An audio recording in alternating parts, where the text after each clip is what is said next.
ఒరేయ్ ఒరేయ్, నీకు మగపిల్లగాడు పుడితే స్పిరిట్ స్పిరిట్ పెరిగిందనుకున్నాను, కానీ నీలో స్పిరిట్ చచ్చింది. నా కొడక, నీలో స్పిరిట్ చచ్చిపోయింది.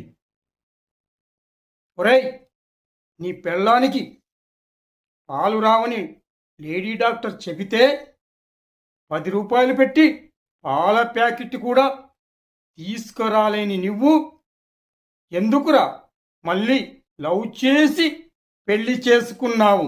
సిగ్గులేని ఎదవ. ఊపి ఊపి నా చేతులు లాగేస్తున్నాయిరా. ఇప్పటికైనా సిగ్గు తెచ్చుకొని ఏదైనా జాబ్కెళ్ళి నీ బిడ్డకు 10 రూపాయల పాల ప్యాకెట్ తీసుకొని రారా. నీలో స్పిరిట్ ఉంటే ఇప్పటికైనా బుద్ధి తెచ్చుకొని